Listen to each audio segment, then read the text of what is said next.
Thank you. And First of all, I would like to thank you to the organizers for inviting me to give this talk.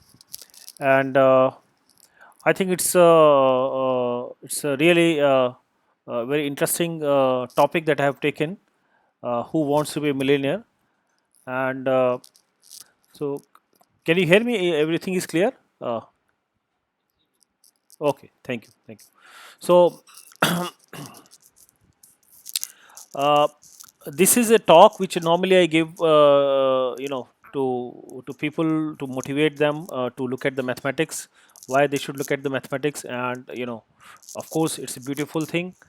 But also, mathematics is useful for generating a lot of money. So most of the businesses these days, especially the technology businesses, are created using mathematics.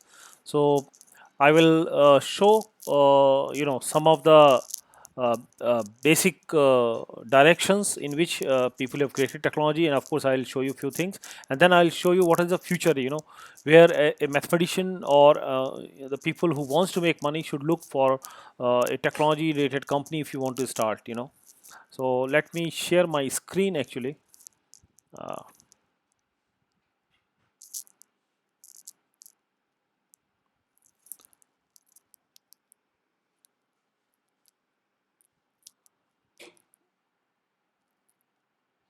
yeah, no, it's fine. I'm just trying to share my screen, I guess. Can you see my screen now?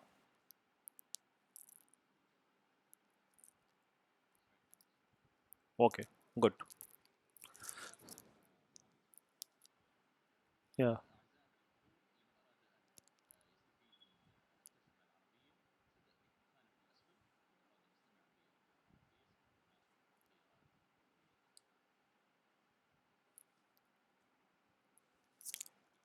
Okay, thank you. So this is a picture where I work in my university. It's Lotus Pond. As soon as you enter into the university of DAIICT Gandhinagar, Gujarat, and so welcome to the talk. If you look at this picture here, this is a famous TV show in India, Who Wants to Be a Millionaire, and this lady here is hosted by a famous film actor Amitabh Bachchan. Who who actually this lady actually won the 1 crore award. It's about 10 million Indian rupees. So it's really a nice show. So that's motivates me to keep the talk. Title of the talk is Who Wants to Be a Millionaire. Using mathematics. So basically, if you want to make a lot of money, what you should do? Either you participate in such kind of TV shows, or you should study mathematics. So if you see here, there is this program Who Wants to Be a Mathematician actually. So now, if you look at the mathematics, normally people say that there are two kind of mathematicians, and they are either poor mathematicians or rich mathematicians. By the way, before starting, I would like to read a shloka in Sanskrit, which is Yatha Shikha Mayuranam Naganam Madhyoyatha Tadvedang Shastranam Gaditam Murdhani Sitam. That means, like the crest of the peacock, like the gem on the head of a snake, cobra, so is mathematics at the head of all knowledge. So mathematics is really a supreme thing, and it is really very powerful, and it's very beautiful thing, right? Because it has wider applications. And my talk is divided into six areas. Of course, I will give you the first overview of circle of innovation. Then I'll talk about philosophy of information processing, mathematics of ICT, computing versus communication, and then storage and security. There are four topics into that, and we'll talk about data storage, mathematics and awards, and security and cryptography. So there are two kind of mathematician, as I was telling, uh, poor versus rich, and a mathematician is poor or rich. It depends by the choice. The choice he takes. Some mathematicians want to remain poor, and some mathematicians want to remain rich. I mean, they want to become rich, of course. And why I started looking into this, because I was fascinated by mathematics at the age of 17. And then when I went for a PhD, I saw that especially in India, professors at IITs, they were making money, but it was not, they were not as rich as people who are doing business. So this was always, I was always thinking in my mind that, well, why there are some people who make a lot of money using mathematics, and there are some others who actually they just enjoy mathematics. So what is the key difference between both of them? Okay, so basically the key difference is in these two kind of mathematicians. One, who enjoys the mathematics. So basically, I think again I would like to mention this a poet in India, Sant Tulsidas, who wrote a book. In the first On the first page of that book, he wrote a statement known as Santa Sukhai. That means whatever he is creating this book or this knowledge for his own happiness. So that means if you want happiness, you should actually create mathematics, and then you give the mathematics freely to the all world, and they will use it and create applications and then generate money. Okay, so that is that is one kind of mathematicians. Those are there, and I think normally this is very common. These mathematicians are very common. On the other hand, you see that there is one very famous mathematician, G.H. Hardy, and you might known him for doing a lot of work in analysis, especially real analysis, complex analysis, and he was also known to discover Ramanujan, because Ramanujan wrote him a lot of letters from India, and then finally he visited and worked with Hardy, and he has said one statement. I have never done anything useful. No discovery of mine has made or is likely to make directly or indirectly, for good or ill, the least difference to the amity of the world. So Hardy was a pure mathematician. So normally people say that there are two kind of mathematics: pure mathematics and applied mathematics. So pure mathematics means, as I said, you do it for your own happiness, and you give it sometimes you give it to many people. So in fact in and applied mathematics, people say that, okay, I apply this mathematics, this piece of mathematics, to some application. So in my view, there is no such boundary of pure and applied mathematics. Mathematics is mathematics. If you can not sell it, we can call it as a pure, and if you can sell it, then it can be called as a applied mathematics. So basically, what you cannot sell today, of course you can sell it tomorrow. And I will give you a very specific example, and in fact a contradiction to the statement given by G.H. Hardy, the kind of work that G.H. Hardy and Ramanujan used to do. And I will show you something that was discovered by Ramanujan back in 1912, actually found a profound applications in the industry. So that is actually a sort of a contradiction, saying that I mean, in fact, it is telling us the same thing, that whatever you cannot sell today, maybe you can sell it tomorrow. Okay, so ultimately, it's up to us. If you want to design some technology, we can use mathematics, whatever mathematics is available to us, or we should discover mathematics. So there is another bunch of mathematicians, and they follow this. Again, there is a shloka, there is a statement in Sanskrit: "Bahujan hitaya, Bahujan sukhaya." That means public welfare lies in the happiness of the masses. So that means these are the mathematicians who are doing mathematics, of course, pure, and then applying it to the real world problems and creating industry out of it. So Rob Kelderbank is one very famous mathematician, and I think many of you might be knowing him. I don't know, but Rob Kelderbank was the vice president of AT&T Lab Research for a long time, and he has done remarkable work in creating a lot of systems. So I enjoy why I enjoy Rob Kelderbank, because he normally picks a problem from the industry, formulate it in a pure mathematical terms, give the entire foundation, mathematical foundation of the problem, solves it in the pure maths, and again sends back the solution to the application domain. So this is real, and then those applications may generate a couple of millions of dollars, profit to the industry. So I remember in some cases he, even because of some of his decisions taken by him using mathematics, has earned as much as $400 million, in one shot. So this is really a, lot of money that you can create using mathematics. And a second person is Kizimik. He is very well known. You can say that father of storage devices. He has more than 1100 patents on is all kind of storage devices.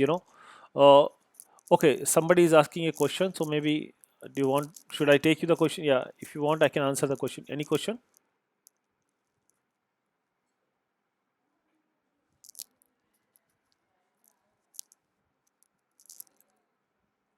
Any question, or should I proceed?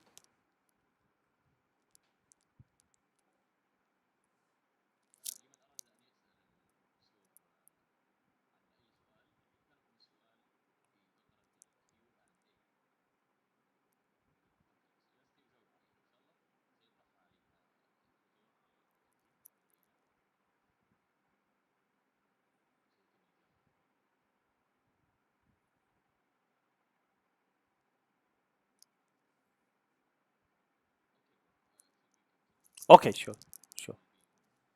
Okay, fine. Thank you. So, Kizimik, as I was telling, is the father of storage. He has more than 1100 patents in all kind of CD, DVD, hard disks. You see variety of storage devices, and he has got patents, all mathematical, all out of mathematics, and it's a great work. So essentially, he has made a lot of money using mathematics. Third person is Samuel Letson, is a very famous mathematician, professor, and also he owns couple of companies. And I think recently his work is really marvelous. So I think many of you know about pen drive. The pen drive that you use in your laptop and so on. So he is one of the inventor of pen drive. So, and of course he has used techniques from coding theory to create all those things. So it's really very very useful device that you see, the flash drive. And in fact, recently he has created a company known as Store Dot, where he has given birth of what is known as biological semiconductors. It's really a great discovery. And in that, actually he's devised a, a charger, a charger for a phone, which can charge a phone maybe in a very fraction of seconds. Very fast phone charger has been designed by him. So basically, so all this of course involves mathematics, computer science, in fact in his case even biology. So interdisciplinary things which are used to create great things. David E. Shah is also a famous mathematician, and initially he was working on e-commerce solutions, and later on he spent his time in creating Schrodinger. Schrodinger is a software for for searching the drug for drug discovery actually. And I think 70-80% of the industry in the world right now using his software Schrodinger for drug discovery. So again, a mathematician used his mathematics to create a software and earning a lot of money. Nathan Paul Merhud is the next person who is really very famous, and I think industry people are afraid of him because of course he is doing a lot of great mathematics, but also he's created a company, Intellectual Ventures, where he's using the ideas of mathematics, computer science, biology, and of course he has taken one of his collaborator as a lawyer, and he's trying to create a collection of patents on every aspects so that he can make money out of those patents. So if you want to file a patent, you can contact his company, Intellectual Ventures, any professor, any students in the world, and then they will actually draft the patents for you. They will submit the patents for you. They will file the patents on your behalf, and of course they will take some percentage of it in case there is really you can sell the patent. Next person is Cleve Muller. Cleve Muller again a beautiful person, and I think those who know who might have used MATLAB. He's a co-founder of MATLAB, So whatever work he has done, especially in the numerical analysis and the linear algebra thing, during his PhD work, he implemented those things in the programs, which resulted in MATLAB. And then later on, with his student, he formed a company, MATLAB. And so again, using mathematics, he has earned a lot of money. And Stephen Wolfram is another mathematician who has developed Mathematica. I think many of you have used Mathematica, and he finished his PhD at a very early age. And I think so while he was studying physics, and later on he got interested into cellular automata, and because of cellular automata, he started creating programs for simulating various mathematical things, and slowly developed the Mathematica. Now he is also known for Wolfram Alpha, a knowledge engine, knowledge search engine, which is quite useful. So suppose you want to integrate a function, so you can just input the function, integration of x, maybe x square by 2, immediately you get the answer from that knowledge search engine. So nice work. So he has also created a lot of money. So all these uh, 7 people have created a lot of money using mathematics, and they file patents, they own companies, and some of them are also professors. Some of them left professorship, and they're doing business full time. These are some examples. There are many more, but so these are the people who are creating mathematics for the public welfare. For so creating happiness of the in the masses. So people can actually create a utility out of this mathematics, and they can use the utility created by the mathematics, and then they get happiness. So now I'm going to talk about a circle of innovation, which is uh, a very nice circle. So normally, what happens, if you want to create money, so you have to follow this circle of innovation. You need to do great science, because science is the catalyst to technology.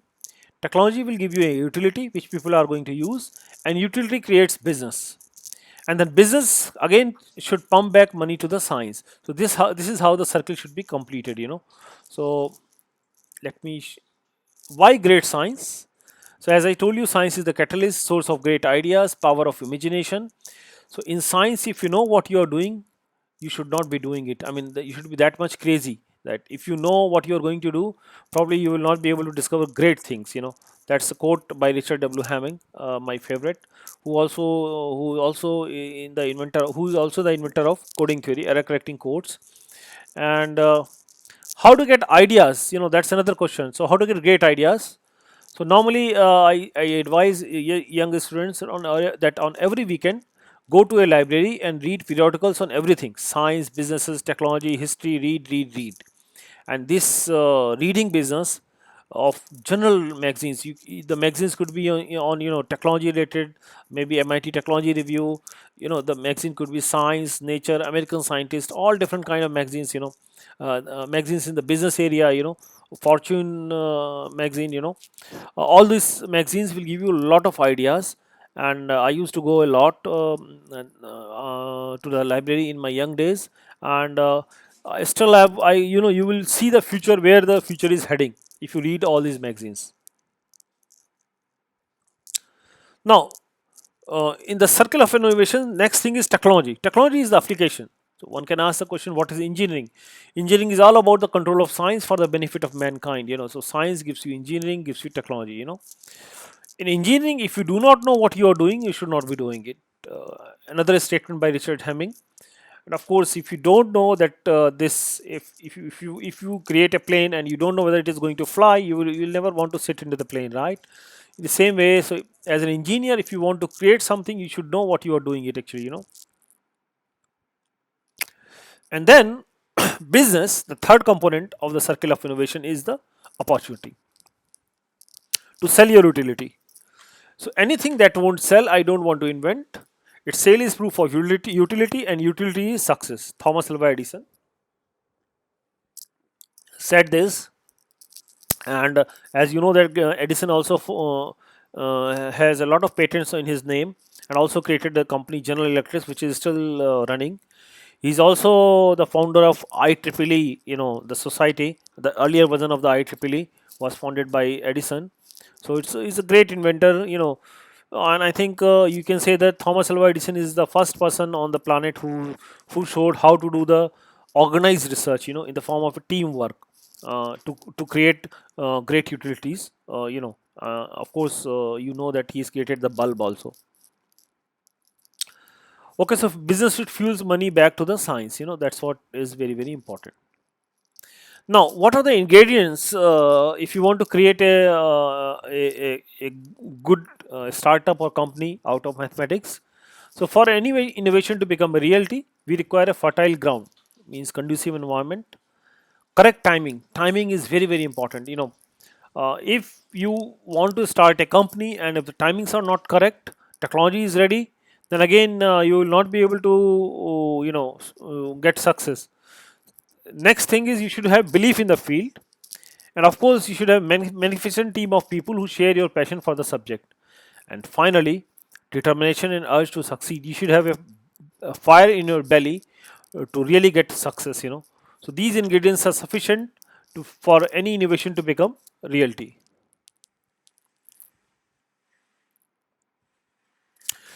So now technology-based startups, if you want to create, so innovation has to be backed up by solid technical credentials. May not be degree. I remember I'm not saying that you should have a degree, and because these days with the internet connection and a laptop or computer, you have access to the entire knowledge in the world, right? And so you may learn whatever you want. Somebody from a mathematics background can learn chemistry or biology. A person in biology can read computer science or whatever. So it's all free and you can learn it. So what you require is interdisciplinary approaches, and then the fertile ground for the startups can be created by creating solid technical people and innovative spark. Rest all will follow. So most of the best entrepreneurs of the world are self-taught. Okay, so as a mathematicians, if you look at certain skills, if you want to create a business or want to make money, I mean, you need to focus on certain skills. What are those skills? Selling. Sometimes best utility creation will do the job. So for example, Steve Jobs, that there was already a phone, keypad based phone was available, but technology was there for touch based technology was there, and Steve Jobs actually commercialized the whole thing and created a touch based first phone, iPhone, and it was a great success. So the way you create the utility sometimes sells automatically, right? Another skill is how to manage people, how to manage money, and domain skills are very very important. So suppose you are a mathematician and you want to do some business in say in biology, so of course you need to learn biology. You can do a very nice course by Eric Lander, the secrets of life, from MIT, which is available online at edX. So those things you can do. Similarly, I think if you want to create a startup based on computer science or maybe programming or IT based startup, so you should have a skills of writing, say, at least 50,000 lines of code, or yourself. In that way, you will have a better understanding and better way of understanding the complexity, how much complex the problem could be. What are the challenges. In fact, to all young people, I would invite them to read this book, The Art of Computer Programming. Of course, it's in 6 volumes, but in fact, you should try to read as much as you can. And there is a nice statement at the back page of this book, by Bill Gates, which says that if you think you are really good programmer, read Knuth's Art of Computer Programming, Donald Knuth. You should definitely send me a resume if you can read the whole thing. So that means if you can read the whole thing, you are worth for Microsoft to hire actually. So this is really a great book, and everybody should learn the art of computer programming. Actually, if you open the book and you will see that it's all mathematics. So this kind of mathematics is known, and in fact, Donald Knuth and Rob Kelderbank, which I showed to you in the earlier slides, both were the students of same Marshall Hall Jr., who was a mathematician worked in group theory, and both of his students created huge impact on the industry actually. So now I would like to say what is philosophy of information processing. I'm going to now tell you. So circle of innovation is second part of my talk is over. Now I'm going to tell you what is philosophy of information processing. And ICT is very important thing, and ICT is information communication technology, right? It is everywhere, and communication versus computations are two sides of the same coin, and how you can make money in both the directions. So ICT normally is information technology at the application layer, and mathematical root is computer science in Turing machine. Communication technology is at the application layer, and mathematical root is theory of communication, information, and coding theory. And finally, realization of these things via logic gates and circuits, computation by circuits, hardware, software, electronics, and VLSI semiconductor technology. Okay, so a new field is emerging, which is highly interdisciplinary, based on computer science, communication, electrical engineering, coding, and information theory. And the field is information processing in nature. Okay, and it involves mathematics, biology, chemistry, physics, nanotechnology, medicine. It's highly interdisciplinary field. In fact, a question that is asked, so it's actually gold mine for science, technology, and business. All. So if you want to do great science, you should look into this field. If you want to create great technology, you should look into the field. And if you want to do a great business, you should look into this field. And there is a nice question asked by S. Lloyd from MIT. How systems of all kinds, computers, atoms, brains, cells, societies, and the universe as whole process information? This is a very fundamental question. In fact, he says that one should look at principle based on quantum physics as well. So quantum ICT is also a very natural thing as compared to the classical ICT. Okay. In fact, the next portion in this mathematics of ICT is we are going to look at the computing part. Computing is a very basic thing, and there is a nice quote by Edelman, who is very famous mathematician who was involved in the formation of the company RSA, crypto system. Revis Shamir and Edelman, and these three people started this company, and they're all mathematicians, and created a great company. So he said once, biology and computer science, life and computation are related, and I am confident at their interface, great discoveries await those who seek them. In fact, Eric Baum wrote a very famous book, What is Thought? Thought itself is a computational process. It's a computer science sitting in the thought process. Okay, so there is a new field which has emerged, natural ICT, natural information processing. There is natural computing, engineering, algorithms, communications, signal processing, logic gates and circuits, programming languages, complex networks, storage, logic, robotics, security and cryptography, and natural coding and information theory. So all these new branches have come up. Based on your background and interest, you can pick up any one of the direction and start thinking in that direction how to make money using science, technology, and business. Some terms for this new area: unconventional computing, optical computing, quantum computing is, as you know, is right at the corner.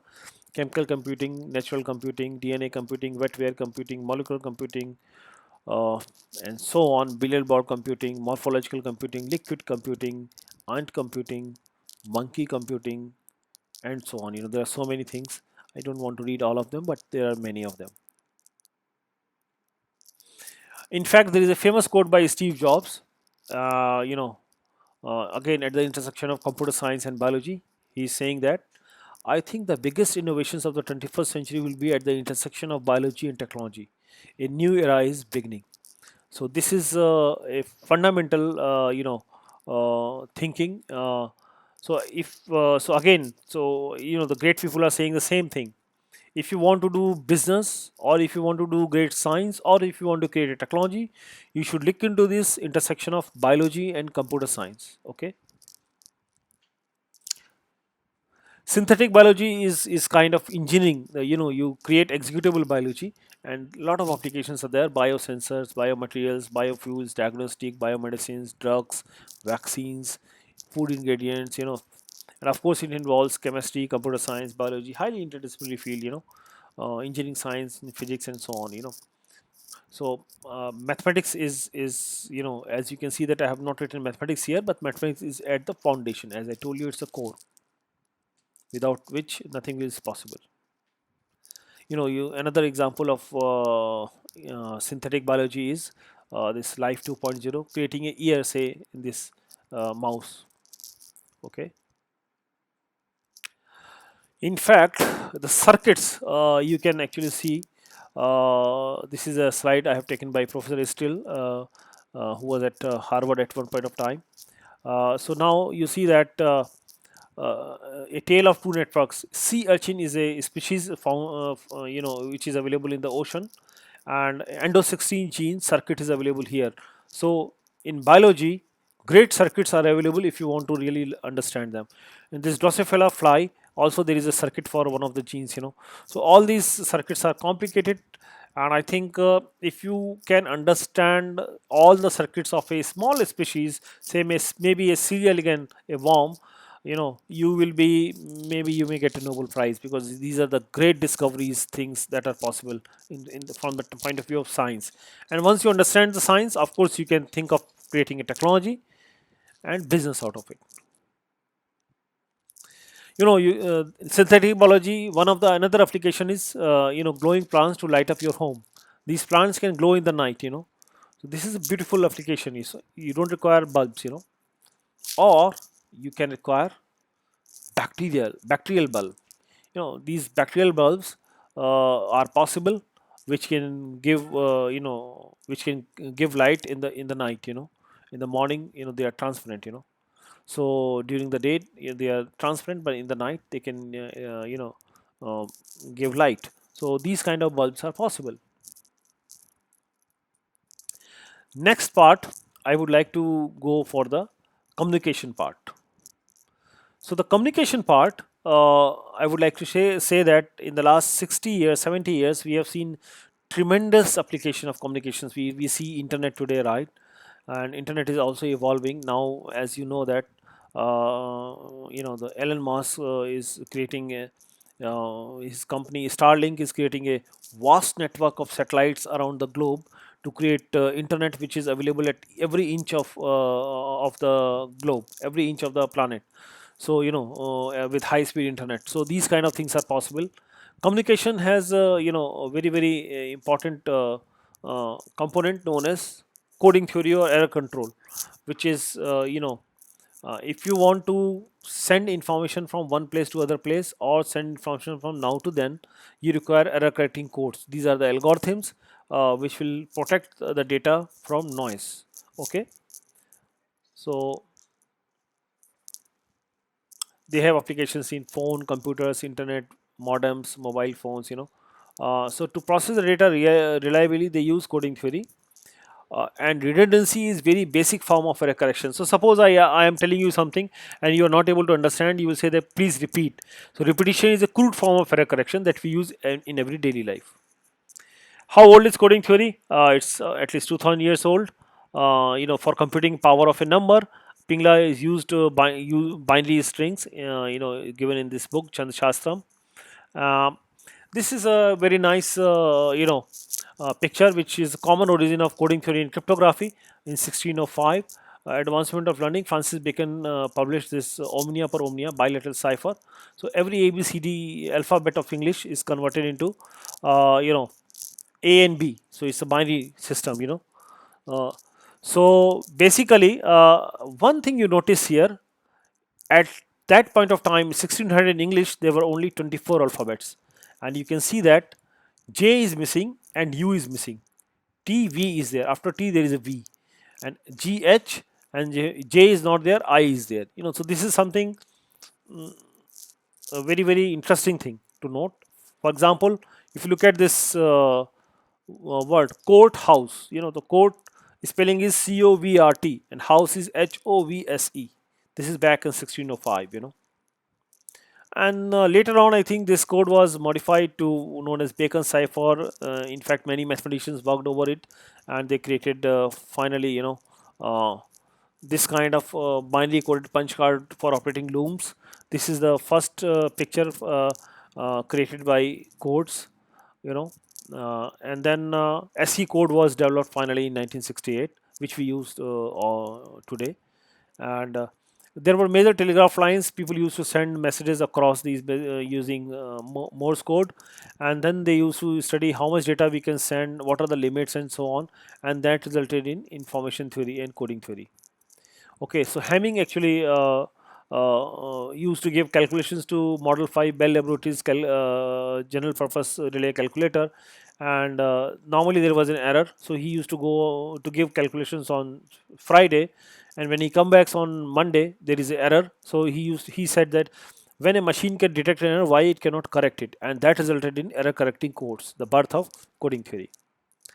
So there are some applications of coding theory: space and satellite communications, data transmission, data storage, digital audio and video transmission, mobile communications, and cloud computing. So deep space communications for this Pioneer 10 spacecraft, or this Mars rover that was sent by NASA. Uh, you know, Deep space communication. You see this in 1965. Meridian 4 spacecraft took 22 pictures of Mars, and these are quite hazy. You see, because they would not use error correcting codes. When you use error correcting codes, they are quite clear. So this is a nice picture. Another one is if you receive message from outer space in the form of aliens. you know I mean, you can say that these are sent by humans, like aliens who have one arm twice as long as other, because these are 75 bits, 77 bits, which can be written as 11 into 7, and you can make a box, and you fill wherever there is a one, you darken it, and you will get a human like picture. So this is one interesting thing. Power line communication also, it has a lot of applications, like you can get internet from your power line communication. So of course IEEE standard has been developed 10 years ago, and some companies are offering this service in US. Object tracking and physical internet, these barcodes, QR codes, all these are application of coding theory, especially Reed Solomon codes. Credit cards uses coding theory for error detecting codes. We use credit cards and debit cards quite often. SanDisk, I think, the invention given by Samuel Litson, as you know that the all storage devices use some form of Reed Solomon codes. So all these modern storage devices have one thing common: error correction. Coding theory is the foundation of storage. So how to construct codes? Use combinatorial mathematics, algebra, algorithms, and applications. A simple example of error correction: if you want to send yes, you encode it as 1, and then if you send 1, of course there will be an error, you will not be able to correct it. But if you send, rather than sending 1, you send 1 1 1, repetition 3 times, and 0 as 0 0 0. And if there is an error, so suppose you send 1 1 1, error occurred, and you receive 1 1 0. So then 1 1 0 is close to 1 1 1 as compared to 0 0 0 in terms of number of places they differ. So this is how you can actually create by nearest neighborhood decoding. you know so this is how the very basic error correction algorithm works.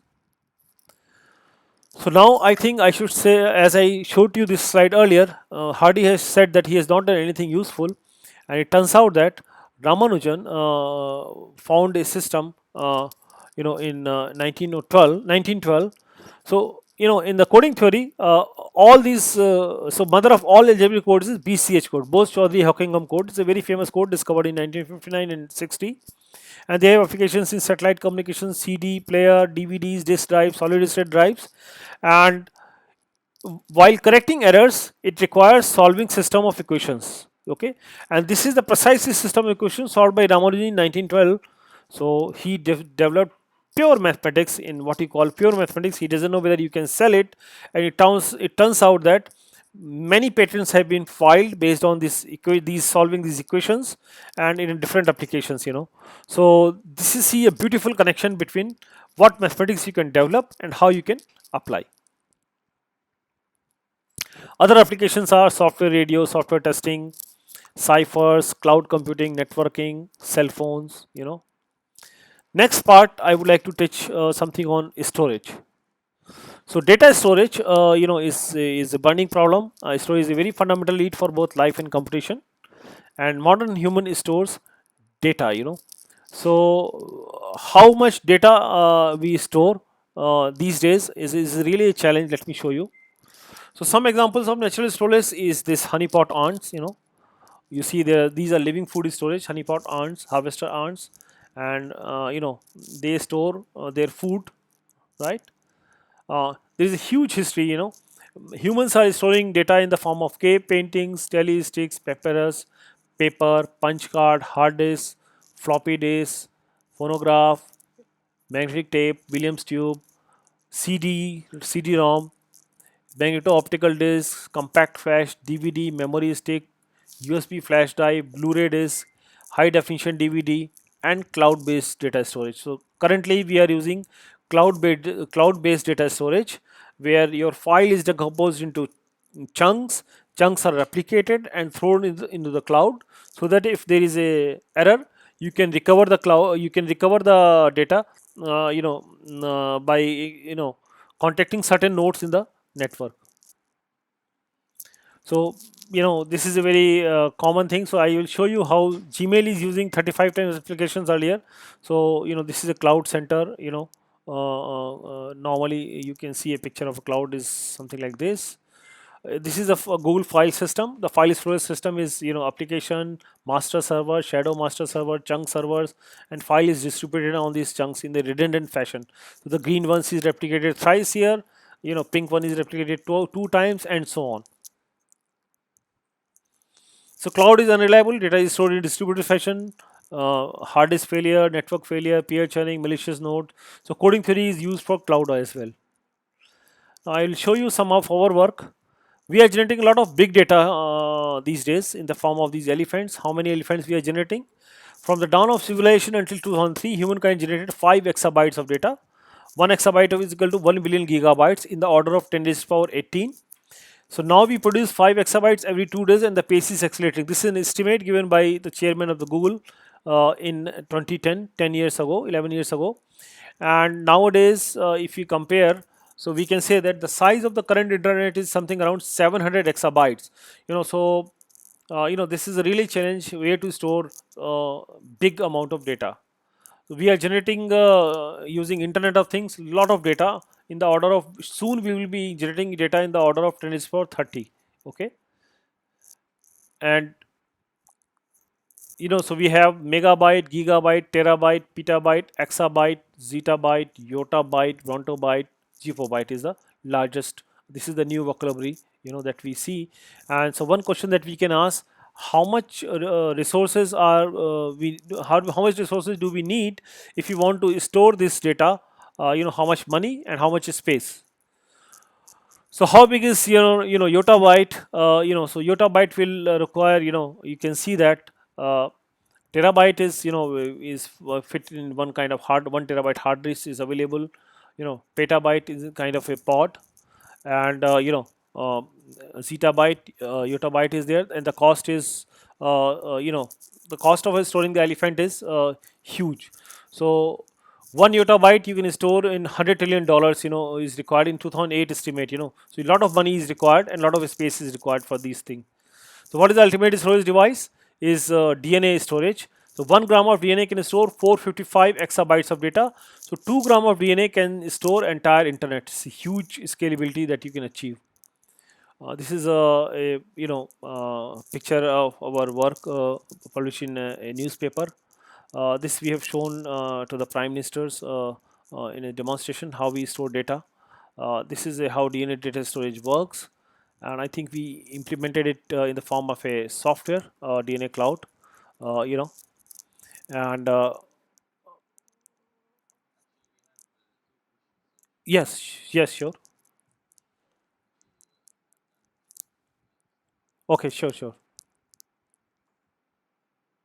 Please ask. Please ask the question.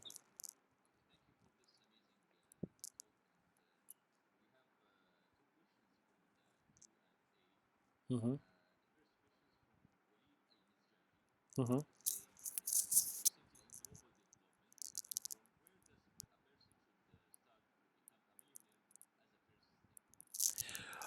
Okay, so I think first thing is that if you want to become millionaire, you should first look at how, you know who are the top 10 millionaires. At least you should try to see the list of them, and you see how, how they've gone to that path. and you will observe that they all follow some common skills, they have. Apart from mathematical skills and technical skills, you also need other skills, or like business skills and so on, which you can acquire, so for example, you should also know how to sell your product, you should also know how to create a product, you should also know how to file a patent.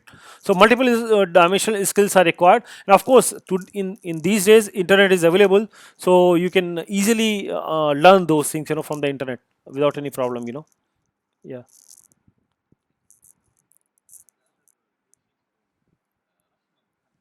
Mhm.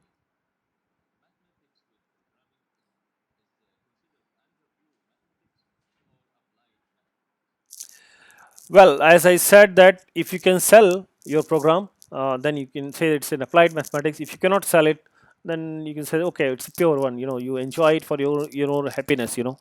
Oh, that is the key thing.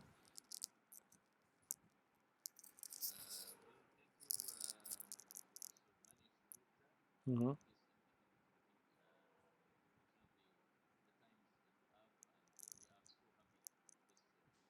Mhm.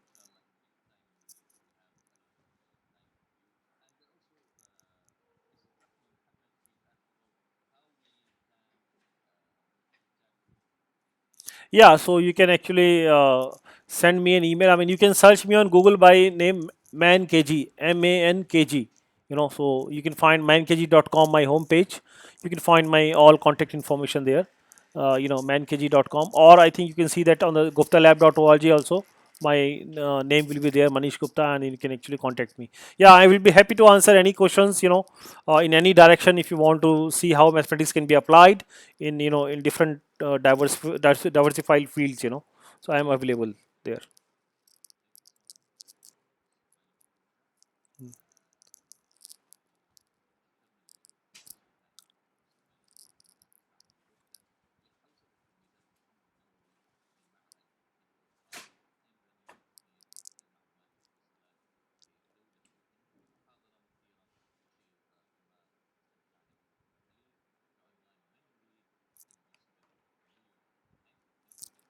Thank you, thank you.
नहीं, शुरुआत में समझाना जरूरी था, but I was able to convince myself, लोगों को अच्छा लगा, जितना भी कवर किया अच्छा लगा।